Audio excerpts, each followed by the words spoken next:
Карла Шамар. Доброго вечора. Це інформаційно-аналітична програма «Бугун» на телеканалі АТR. Я проведу з вами ще 2 години. Поміж ефірами будуть новини «Заман», так що не залишайте нас під час новин. Гість цього ефіру Ігор Алєксєєв, народний депутат України попереднього скликання, член політради партії «Народний фронт» і заступник міністра одразу після революційного міністерства 2014 року. Правильно все представив? Добрий вечір. Добрий вечір, пане Ігорі. Тому цікаві теми. Ми трошки з іншими експертами, сьогодні політологами, торкались теми взаємин чинного президента з олігархами і з одного боку його залежності, і з іншого боку його ініціатив по деолігархізації. Закон великий, я його для себе роздруковував, читав, а я звернув увагу на те, що дивним чином пропонується карати чиновників за спілкування і неподачу декларації з людиною, яка визначена олігархом. До речі, це буде цікаво визначатися, хто є ним, а хто нема. І от людина поспілкувалася, не знаю, чай випила, або по телефону хтось комусь позвонив, і виявилося, що ця людина була олігархом. Якщо людина чиновник, їй загрожує відставка за неподачу декларації про це спілкування. А чи взагалі, на вашу думку, можливо реалізувати на практиці вимоги такого законодавства? Якщо воно буде законодавством. Ну, закон, наскільки я розумію, проголосований, очікується на підписання президента. До речі, ще цікаво почути думку Венеційської комісії, і, наскільки я розумію, влада, коли голосувала за цей законопроект, анонсувала, що якщо будуть якісь зауваження від Венеційської комісії, то ми готові щось там врахувати, і закон не вступає в силу не відразу, а через 6 місяців, тому ми, якщо все щось підлаштуємо. Але ви знаєте, тут же важливе питання, для чого цей законопроект? Тобто питання в тому, щоб контролювати чиновників, які з кимось позустрілися, з одного боку правильна теза. І, звичайно, чиновники не повинні комунікувати з олігархами, особливо, якщо вони комунікують з якимось такими незрозумілою метою. Але мета, принаймні та, яку подавали в суспільство, це боротьба з олігархами. І мені, як правнику, зрозуміло, що для того, щоб прикривати якісь схеми олігархів, прикривати їх вплив на бізнес-процеси, не потрібно приймати окремий закон. Нехай працює нормально антимонопольний комітет. Нехай працює судова система. До речі, всі кажуть, що нехай працює антитрастове законодавство і антимонопольний комітет, який не працює. Одразу хочеться запитати, а як чи взагалі в період незалежності України, чи були проміжки, коли антимонопольний комітет міг працювати і не зважаючи на прізвище олігархів, чи завжди всі президенти були пов'язані так чи інакше з олігархами? Так скажімо, перша трійка, завжди називають Пінчука, Коломойського і Ахметова, вона ніколи не стикалася з проблемами, хто б не приходив до влади. Ну, я не буду розповідати, що там якісь роки антимонопольний комітет працював ідеально, звичайно, було багато претензій, але я знаю найгіршу форму, найгірший приклад роботи антимонопольного комітету, це за часів президента Януковича, коли фактично антимонопольний комітет був таким прислужником олігархів і структурою, яка блокувала чесний бізнес. Тобто, в чому суть антимонопольного комітету? Це орган, який фактично дає дозволи на будь-які там інвестиції, на будь-які концентрації, і якщо іноземний інвестор хоче сюди вкласти гроші, він фактично повинен отримати рішення антимонопольного комітету. Зараз, на жаль, ситуація така, що ми бачимо останні кілька років дуже багато нарікань на роботу антимонопольного комітету саме від представників міжнародних асоціацій, від представників міжнародного бізнесу, що зараз фактично антимонопольний комітет не виконує свою основну функцію. Багато скарг і багато заяв не розглядаються. Тобто вибірковий підхід. І це все говорить про те, що увагу потрібно було приділяти саме тим речам. А закон про олігархів, мені здається, що тут більше гарна обгортка, яку намагаються продати і отримати якісь політичні електоральні вигоди, ніж безпосередньо сама суть, тому що... А вам зрозуміло закону, як будуть визначати олігархів? Я, окрім того, що в них має бути там 2,5 мільярди гривень їхній контроль над капіталом компаній, да, я так розумію? Чи це має бути будь-який капітал компанії, і чи якщо ти маєш навіть 1% своєї частки в цьому капіталі, ти вже олігарх. Хто там олігарх по цьому законопроекту? Бо людина, яка прочитає навіть з вищої освіти, важко визначити для себе, хто може потрапити, а хто ні. Ну, наскільки я пам'ятаю, остання редакція, яка голосувалась в парламенті, це було 4 критерії. Якщо людина 3 відповідає, це або статки, або політичний вплив, або вплив на монопольні ринки, то і медіа, звичайно. Давайте не забувати про медіа, що це один із критеріїв. То людину можна визнати олігархом.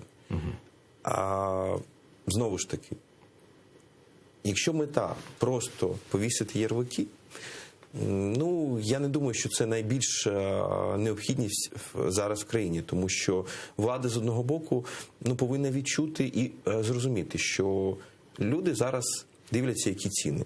Люди бачать, як зараз зростають і будуть зростати тарифи. І якщо нічого в країні не зміниться, а на початку наступного року ми побачимо черговий випуск рейтингу Forbes, де статки найбагатших українців ще зросли, то тоді питання, а для чого тоді вся була ця історія? Тобто, насправді, можуть очікування бути зовсім інші, і результати будуть зовсім інші. І цей законопроект, насправді, може зіграти не дуже приємну історію для влади, коли найзавищені очікування суспільства не дадуть результату. А всі результат відчувають і вже знають, який має бути.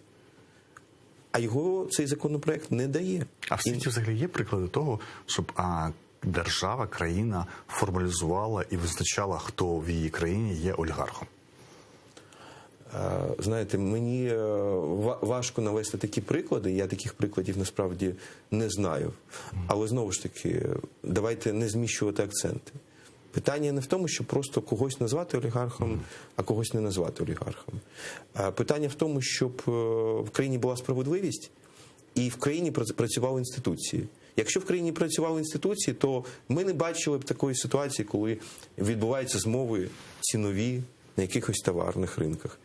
Ми не бачили цих історіях, коли економіка країни не зростає, а статки окремих найбагатших людей зростають за рік в 2-3 рази. Це ненормально.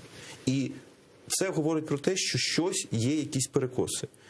І для того, щоб ці перекоси треба регулювати, потрібно встановити адекватні і справедливі тарифи, в тому числі на видобуток корисних копалин. Потрібно встановити нормальну роботу антимонопольного комітету, щоб він не допускав таких зловживань. Потрібно, щоб працювала судова і правоохоронна система. І тоді такі закони про олігархів, які називають олігархів олігархами, просто не будуть потрібні.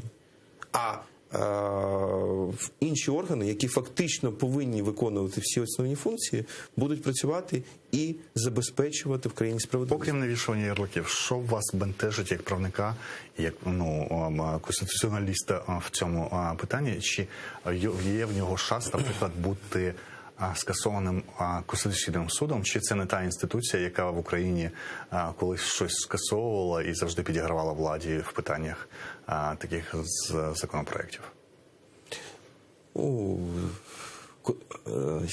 Не те, що сподіватися, а оцінювати, що якимось чином відреагує Конституційний суд на цю всю історію.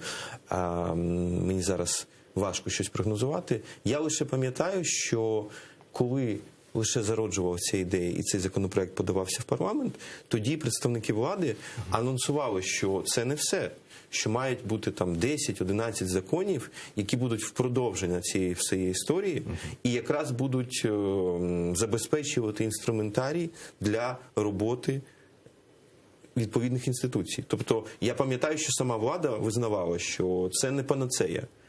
Але чомусь ми поки що не бачимо, що за цим законопроектом послідували інші закони, які, знову ж таки, я повторюсь, будуть забезпечувати ефективну роботу інституцій. Тому поки що виглядає це все, що це більше політична ініціатива, ніж юридична. Але чи може він стати репресивним? Якщо цей законопроект буде спрямований на те, щоб перетасувати і фактично вплинути на медійний ринок, і ця мета цього законопроекту просто впливати на медіа, то, звичайно, така ініціатива, я вважаю, може бути використана, в тому числі і для того, щоб впливати на медіаактиви. Це з олігархів почали, бо ширший контекст того, що відбувається, це взагалі політична система і модель республіки, яка є в Україні. Можемо коротко нагадати, що з 96-го року після ухвалення Конституції стало зрозуміло, що це президентська парламентська республіка. Президент лише призначав за згоди парламенту уряд, міг звільняти його без погодження з парламентом. Так робив Кучма, але вже наприкінці його повноважень, коли він думав йти на третій термін, чи все ж таки залишати країну комусь, це була конкуренція між Януковичем і Ющенком, пам'ятаю, 2004 року, напередодні ухвалювалася така звана конституційна реформа, перехід до парламентської моделі, яка була спочатку завалена, а потім проголосувала під час кризи 2004 року і помаранчевої революції. Ющенко фактично обрався на 1 рік з президентськими повноваженнями. З 2006-го парламент запрацював як парламентська модель, і ми побачили її аж до Януковича, коли він рішенням Конституційного суду все це скасував, і фактично узурпація влади відбувалася на чому? На тому, що людина стала президентом з повноваженнями, на які не обиралася. Революція Гідності, кров, яка пролилася, втрачена територія, дуже показала, що концентрація влади в Україні – це небезпечний шлях, і ми прийшли знову-таки до моделі нібито парламентсько-президентського, але 19-й рік, те, що називають майданом електоральним по-різному або переформатуванням, показало, що в країні можлива ситуація, коли президент і парламентська більшість належать до однієї сили, і ми де-факто отримали президентську модель зараз. І от нарешті пан Данилов, секретар РНБО, вже заговорив публічно про те, що мріє про перетворення України на президентську республіку. І тут, як до колишнього міністра юстиції, вам найбільше зрозуміло, як працюють механізми ухвалення рішень. Наскільки президентська модель, на вашу думку, є дійсно, яка відповідає українським реаліям, ну, скажімо, культурним, і на що треба єдине началі, і якщо де-факто у нас така ситуація, то хай вже без проміжного Кабміну керівником і виконавчої влади держави буде президент країни, чи все ж таки ви вбачаєте небезпеку в такому розвитку і в таких ініціативах? Отака філософська дискусійна правнича штука. Сполучені Штати Америки точно не є класичним парламентською країною з парламентською формою управління, там сильний президент, але ні у кого не повернеться язик сказати, що в Сполучених Штатах Америки є автократія, авторитаризм і демократичні цінності плюндруються. Тому питання не в формі правління, а в дотриманні закону.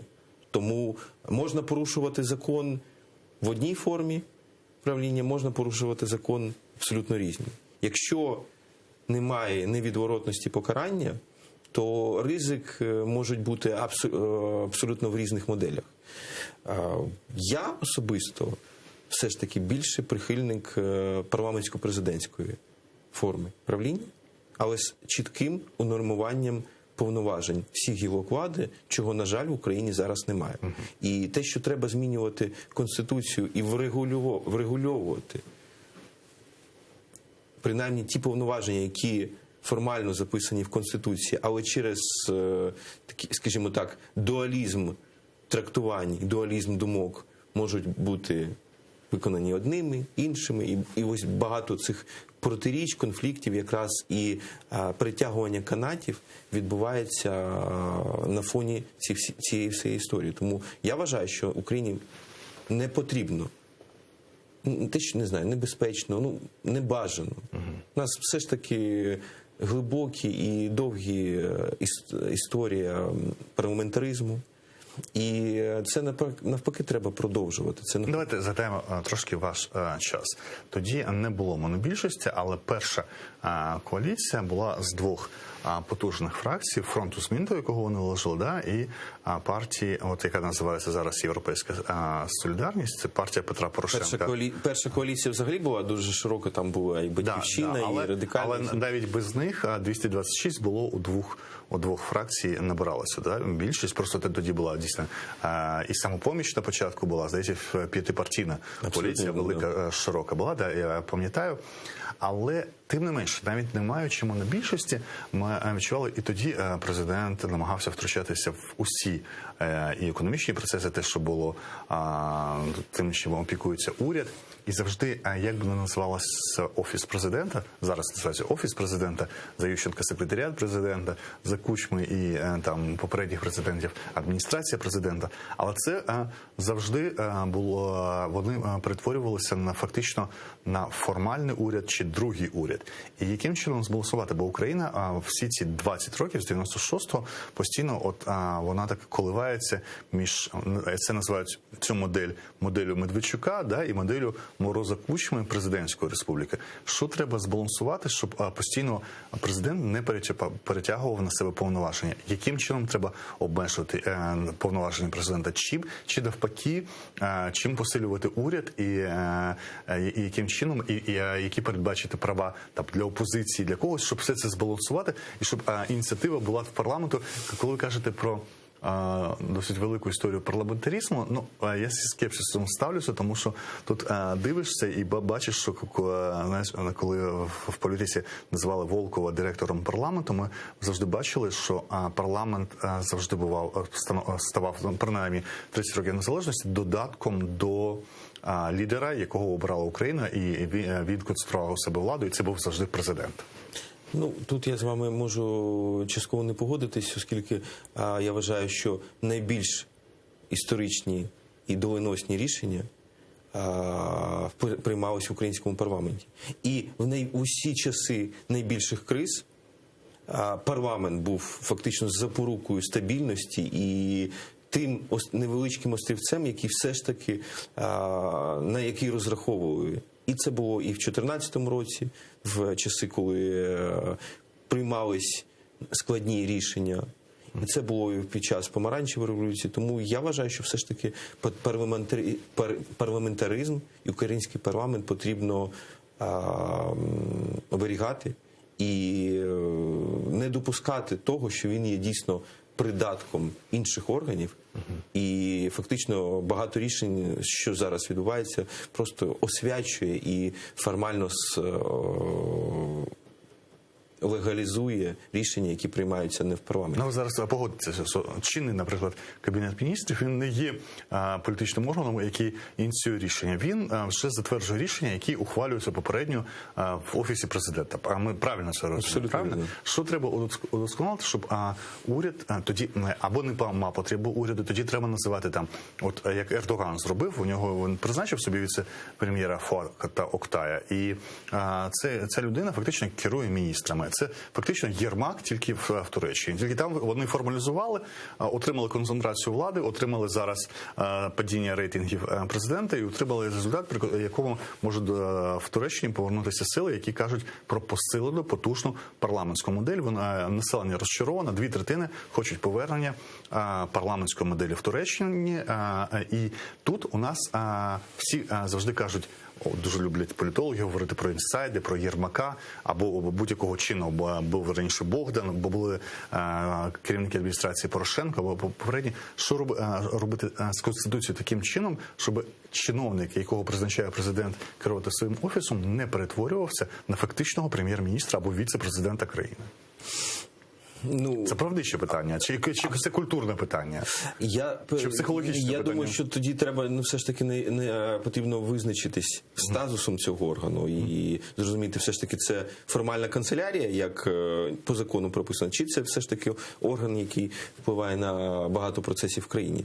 А те, що ви зараз назвали ситуацію, ну, ця ситуація, вона зрозуміла, тому що фактично, ну, давайте згадати навіть, здається, керівництво фракції монобільшості навіть не приховує, публічно називає президента там духовним лідером і партійним лідером. Аятолою. Тому ситуація, коли там рішення по кадрам приймаються абсолютно в іншому місті, хоча це має бути в парламенті. Тобто тут Ви сказали, що ви би збалансували. Як мінімум, те, що потрібно зараз зробити, принаймні треба виконувати Конституцію і рішення Конституційного суду. А рішення Конституційного суду говорить про одне, що повноваження президента чітко визначені в Конституції. І інших повноважень немає. Хочете інші повноваження? Більші, менші, будь ласка, змінюйте Конституцію, додавайте, віднімайте. Це процес простий і зрозумілий. Зараз, на жаль, до речі, це було і при минулому президенті, багато законів, де передбачені повноваження президента, які не передбачені в Конституції. І ось це така сутнісна, фактично, дискусія і така сутнісне протиріччя. От є в тому числі і породженням тих процесів і тих проблем, про які ви зараз говорите. Наприклад, можна практично, наприклад, ви б позбавили права президента законодавчої ініціативи, або позбавили б його права вносити кандидати навіть 2 міністрів, а також і про генпрокурора, керівника СБУ, щоб це віддати повністю парламенту. Позбавляло б залишило б йому тільки зовнішнє представництво і, скажімо, призначення послів, консигнацію подачі від більшості і, наприклад, бути головнокомандуючим в разі кризової ситуації, дійсно ставати фактично керівником такої військової машини української. Це вже, знаєте, це вже ось більше така дискусія сутнісна, хоча так можна говорити про те, що там призначення і пропонування окремих кандидатур, це можна прибрати. Багато речей кадрових, які можна прибрати. Але це вже дійсно такий глибокий дискусійний майданчик для дискусії про те, який же має бути баланс між президентом, урядом, парламентом. А багато речей, які, на жаль, залишаються неврегульованими зараз. Простий приклад, я не знаю. Парламент проголосував закон, відправив його на підпис президенту. А президент може його там рік тримати і не підписувати.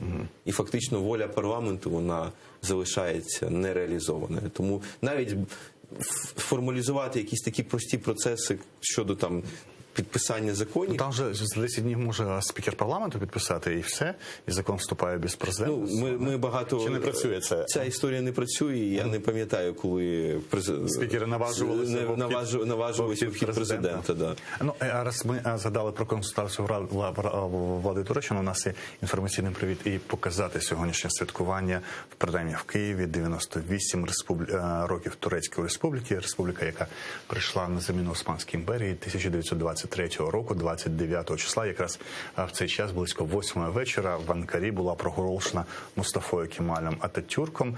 Як це було, ми можемо послухати в синхронах, які записали наші кореспонденти.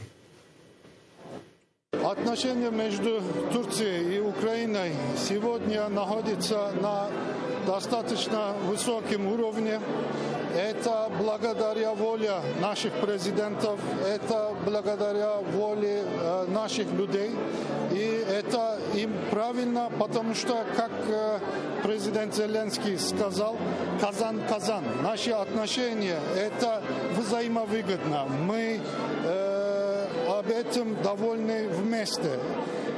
Поэтому в экономике, в политическом диалоге, что касается наших друзей в бизнесовой сфере, в различных сферах, в туризме и так далее, это очень хорошее направление и так и будет продолжать. В этом процессе, конечно, играет очень важную роль наши крымские татарские братья. Крымские татары, они не только коренные народы Украины, это тоже наши братья. И это естественный мост между двумя странами. Поэтому мы очень рады, что они здесь. Мы, конечно, знаем, что не все в порядке с крымско-татарами, есть много проблем, но для решения этих проблем мы будем работать и сегодня работаем вместе с управлением Украины, с государством Украины, чтобы решить эти проблемы. Так и будем продолжать. Ввиду того, что у нас стратегические отношения с Турцией, для нас это пример мужества. Почему? Потому что 98 лет назад Турция создала свою республику. И мы должны чтить, это наши партнеры. У нас проживает там одна из самых больших диаспор в мире.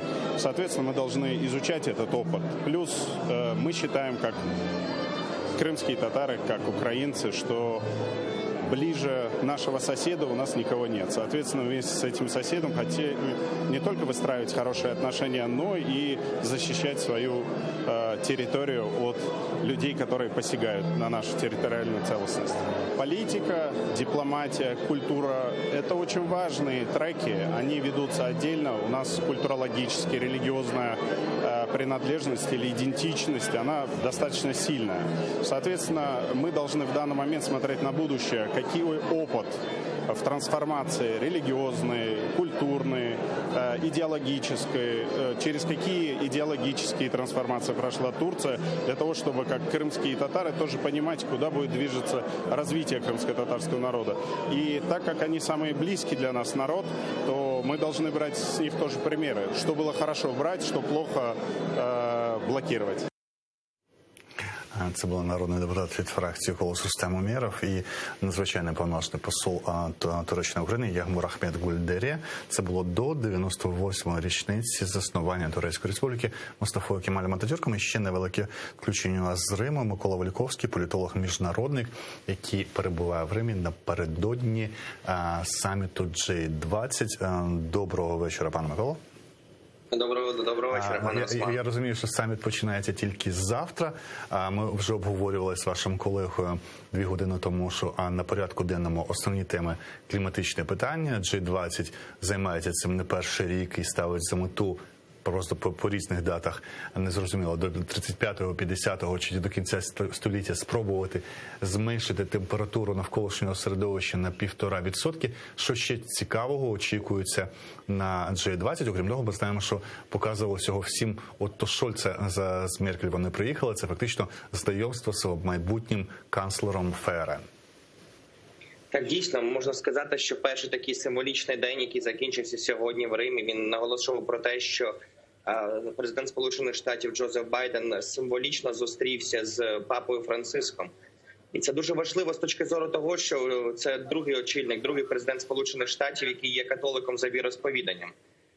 Варто наголосити про те, що дуже багато журналістів із відомих світових засобів масової інформації, такі і CNN, і Fox News, наголошували про те, що існує деякий навіть такий духовний зв'язок між Джозефом Байденом і папою Франциском. Відомо навіть дипломатично і символічно про те, що сьогоднішня зустріч затягнулася навіть, можна сказати,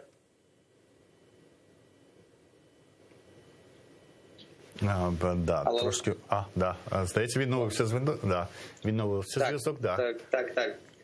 Бачите, навіть в Римі на такому великому саміті існують проблеми з зв'язком. Але зрештою, як то кажуть, повертаючись до цих символізмів перших зустрічей, варто також наголосити про те, що сьогодні відбувався ще Joint Meeting, тобто це фінальний саміт на рівні міністрів фінансів та міністрів охорони здоров'я, і вони навіть опублікували фінальне комюніке, яке говорить про те, що спільна боротьба і президія в рамках G20 Італійської Республіки, вона була реалізована повною мірою заради досягнення головної мети боротьби з COVID-19.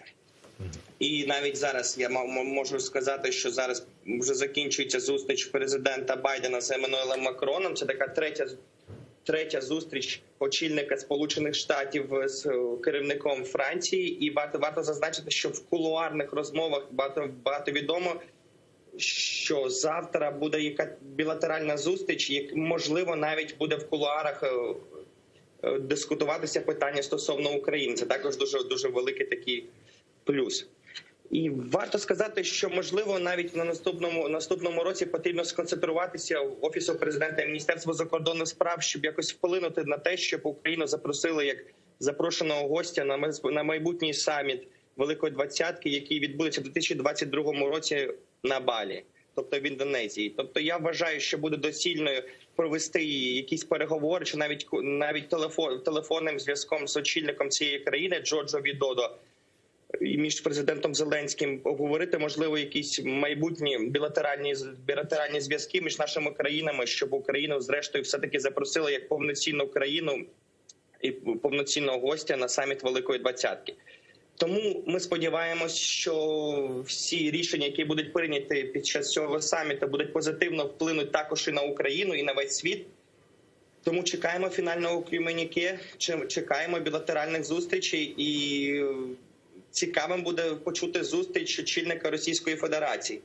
Пане Микола, от якраз ви торкнулися цієї теми, те, що Путін фізично буде відсутній, буде лише включатися, також не приєднався Сі Цзіньпінь, очільник Китаю. Фактично, це дві країни, які разом зі Сполученими Штатами Британії і Францією є в Раді безпеки ООН. Ці дві країни, які вважаються недемократичними країнами, да? Чи свідчить про те, їхня відсутність, що формат G20 не так вже працює, і в принципі ті ж самі країни, а ви кажете, зустріч Макрона, Байдена, вона могла б залишатися в форматі J7, Великої Сімки, без залучення таких країн, які, скажімо, з якими є великі проблеми у демократичних країн? Ну, я можу сказати, або порівняти, наприклад, саміт 2017 року. Ми пам'ятаємо, що в Гамбурзі, коли Німеччина була керуючою країною G20, відбулася перша білатеральна зустріч між Дональдом Трампом та Володимиром Путіним. І я пам'ятаю, навіть засоби масової інформації активно були націлювались на цю зустріч. І я вважаю, що якщо б не відбулася в червні місяці Женевський саміт між президентом Російської Федерації і президентом Сполучених Штатів, то я на 100% був впевнений, що Володимир Путін завітав би сьогодні до Риму. Але завтра він буде виступати двічі, і про це повідомив прес-аташе президента Російської Федерації Дмитро Пєсков. Побачимо, яка буде його риторика.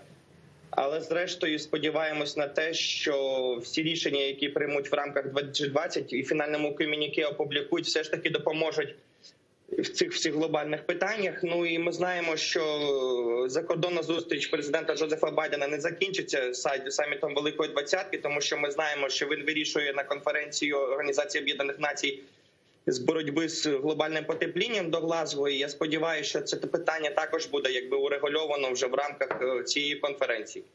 Дякую. Микола Волківський, політолог міжнародник, пряме включення з Риму. Ми почули отакі навіть оптимістичні побажання, щоб Україну запросили в якості повноцінного учасника, принаймні запросили на майбутній саміт, який відбудеться 22-го року в Індонезії на острові Балі. А ми з вами говорили про те, що не обов'язково ухвалювати закони, політично мотивовані закони, щоб сподобалися виборцями, не вішати ярликів. От на початку було про олігархів. Треба, щоб працювали інституції. Щодо інституцій, саме за вашу каденцію в уряді запускалися такі інституції, як НАБУ, я не знаю, антикорупційний суд за вас запускався тоді ж, можливо. І це були такі складні механізми. Суспільна телерадіокомпанія, ті речі, які фінансуються з бюджету, але не так афільовані від виконавчої влади, або для забезпечення з самого початку незалежності дві речі були зроблені. Складний механізм формування, коли спочатку були предформування з міжнародними експертами, отакий складний механізм. Другим, одразу на старті високі зарплати, я пам'ятаю по цьому 15-му, 16-му, САП і НАБУ, це були там 150 тисяч гривень, якісь такі гроші, про які говорилося, це має бути запобіжником того, щоб люди не отримували гроші якимось іншим чином. Коли йдеться про антимонопольний комітет або інші структури, чи можливо їх запускати тільки таким чином, як НАБУ, щоб забезпечити, чи можна якимось іншим чином придумати, щоб ці інституції запрацювали? Ну, Чи вірите ви взагалі? Ви згадали те, як запускалася антикорупційна інфраструктура, і фактично вся антикорупційна архітектура – це НАБУ, НАЗК, САП і антикорупційний суд. і антикорупційний суд були проголосовані, створені і запрацювали при попередньому парламенті, при попередньому президенті.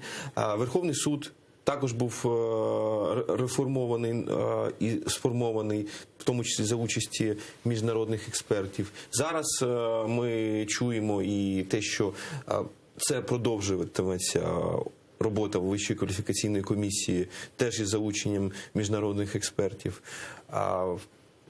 Як показала практика формування і роботи цих органів, забезпечити їх незалежність. Про ефективність є питання, але принаймні незалежність тих інституцій можна говорити. І дуже хотілося, щоб ця історія і ці результати успіхів, вони були продовжені і на інших інституціях. Чи все так ідеально? Звичайно, ні. Багато питань до роботи окремих інституцій є, залишається. Але зараз влада має це все виправляти, створювати ефективні механізми, тому що з неї зараз запитують. І в тому числі від ефективної роботи цих інституцій залежить те, чи буде успішною Україна, чи буде прихильні до України, в тому числі міжнародні наші партнери, які висувають з одного боку жорсткі, з іншого боку абсолютно правильні вимоги, тому що це вимоги не для них, а для України, для того, щоб Україна була успішною. І зараз конкурс в САП, наприклад, який кілька місяців був заблокований, подивимося, як він буде відбуватиметься. Чи з'явиться у влади спокуса все ж таки вплинути на нього, чи все ж таки керівництво САПу буде обрано незалежно, прозоро і без будь-яких політичних впливів? У нас хвилина півтора до кінця ефіру, і одне питання – це ініціатива. Я до ефіру дізнався, що ви і ваша влада отримала багато, скажімо, похвал за запровадження такого поняття, як інформація про кінцевих бенефіціарів. Ця влада нещодавно, влітку, ухвалила закон, з яким зобов'язала всі фактично юридичні структури, окрім політичних партій, адвокатських бюро, там є профспілок, є невеликий перелік виключень, всіх, в тому числі громадські організації, в тому числі компанії, в яких засновники винятково фізичні особи, подавати так звану декларацію про структури власності, про кінцевих бенефіціарів, і за неподачу встановила досить жорсткі штрафи, яких не існує за податкові декларації, таких від 17 до 51 тисяч гривень. Ми бачили до відтермінування запровадження штрафів, які черги влаштувалися, бо через СНАП здати фактично неможливо, дали можливість, окрім громадських організацій, їм можна тільки через управління юстиції, всім решта юрособам можна через нотаріусів. І всі прийшли до висновку, що фактично люди зобов'язані подавати інформацію, яка вже існує відкрита в публічних реєстрах. Чому так сталося? І чи така була ідея у вас, коли ви запроваджували цю ідею про бенефіціарів? Та ідея, яка запроваджувалась в минулому уряді і за неї проголосував український парламент, вона, до речі, успішно працювала і, сподіваюсь, буде працювати. І за ці ініціативи, коли там комерційні структури, для чого потрібна інформація про бенефіціарів? В першу чергу, це структури, які є комерційними, які приймають участь в тендерах, приймають участь в закупівлях. І цікаво все ж таки побачити, хто ж за ними стоїть. Абсолютно не цікаво, насправді, там, хто є інформація про кінцевих бенефіціарів, що мова йде про громадські організації. Більш того, ця інформація вже є відкритою. Те, що зараз ми бачили, коли були шалені черги, сотні, тисячі людей, нам розповідають про цифровізацію, нам розповідають державу в смартфоні, а ми бачили ситуацію, коли люди в 5 ранку приходили і записувались в чергу, щоб подати інформацію. Це, знаєте, старий сон страшний з часів там, міністра Лукаш, Януковича, коли там в реєстраційних службах були шалені черги і була корупція і бюрократія. Ми це побороли. І було дуже прикро бачити подібну історію зараз, коли запроваджувалася недолуга ініціатива. Дуже добре, що її відтермінували, там, здається, на 9 місяців. Але це не вирішення проблеми. Тобто через 9 місяців буде ця сама історія, тому що інституційно органи не спроможні охопити, обробити таку кількість заявників. Чи можете відкрито сказати, що це не потрібна інформація, коли особливо стосується компаній, які засновані фізичними особами, і їхні імена і так відомі? Абсолютно вірно. Тобто потрібен баланс. Не треба все доводити Але до треба абсурду. навпаки з офшорами вирішити, щоб питання з бенефіціарами офшорів стало публічною інформацією. Абсолютно так? вірно. А це рішення не ухвалене. А це рішення насправді навпаки нещодавно було відтерміновано до 2023 року фактично, і насправді ось ця ініціатива якраз була б дуже сильним антикорупційною ініціативою. Натомість ми бачимо, що людей, представників громадського сектору фактично заганяли в ці черги, і ця ініціатива жодним чином не забезпечувала антикорупційні ініціативи, жодним чином не була спрямована проти офшорів. А ті ініціативи, які якраз і були спрямовані проти офшорних компаній, проти виведення капіталу, проти ухилення, мінімізації податків, вони якраз чомусь і відтермінувались на кілька років. І це дуже прикро, і насправді дуже дивує, що зараз у влади такі пріоритети і такі ініціативи. Ігор Алєксєєв, екс-заступник міністра юстиції, депутат парламенту від фронту змін у минулому скликанні, був гостем нашого ефіру. Я вам дякую дуже за цей ефір. Далі новини з ЗАМАН. Після цього знову повернемося до гостьової студії Бугунь.